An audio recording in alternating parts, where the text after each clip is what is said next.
ते संजय गायकवाड यांचं विधान हे विकृत आणि गुन्हेगारी प्रवृत्तीचे आहे. हर्षवर्धन सपकांनी संजय गायकवाड यांच्यावर ही टीका केली.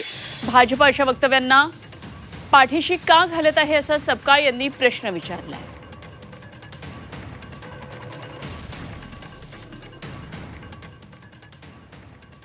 सदरू गायकवाडांचं विधान हे वादग्रस्त नाही, ते विकृत आणि गुन्हेगारी प्रवृत्तीचं आणि सोबतच धमकी देत असताना जीवे मारण्याच्या अनुषंगानं केलेला असणारा तो संवाद आहे.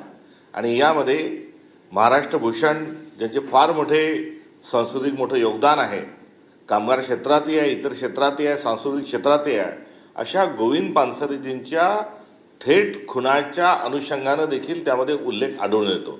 त्यामुळे हे एकंदरीत प्रकरण हे वादग्रस्तच्या अनुषंगानं नसून हे गुन्हेगारी प्रवृत्तीच्या अनुषंगानं अशा स्वरूपाचं हे वक्तव्य आणि विधान आहे.